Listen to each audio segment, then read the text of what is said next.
నిజమైన నీ గురించి నువ్వు తెలుసుకోవాలంటే నిజమైన నువ్వు నీలోనే ఉన్నావు. ఆ నిజమైన నీలో ఉండే నిన్ను గురించి నువ్వు తెలుసుకోవాలంటే ఆ నీలో ఉన్న నిన్నుని బయటికి తీయి. ఎక్కడైనా సరే, ఎప్పుడైనా సరే, ఎలాంటి విషయంలోనైనా ఎక్కువ తొందరపడక కాస్త ఓపిక పట్టు. అలా ఓపిక పట్టినాళ్ళు నీ చుట్టూ ఉన్న జ్ఞానాన్ని నీలో దాచుకో.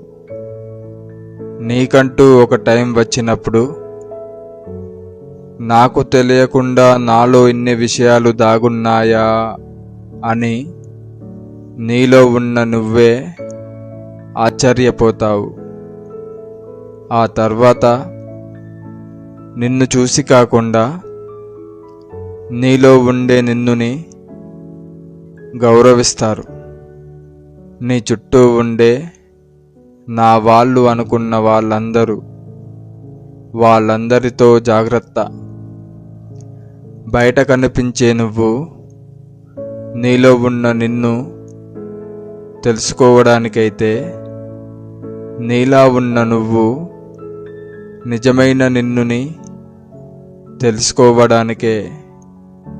మరింకెందుకు ఆలస్యం? నిన్ను గురించి నువ్వు తెలుసుకో. నువ్వు వేరని, నీలో ఉన్నది వేరేనని, అంతా ఒకటేనని తెలుసుకో.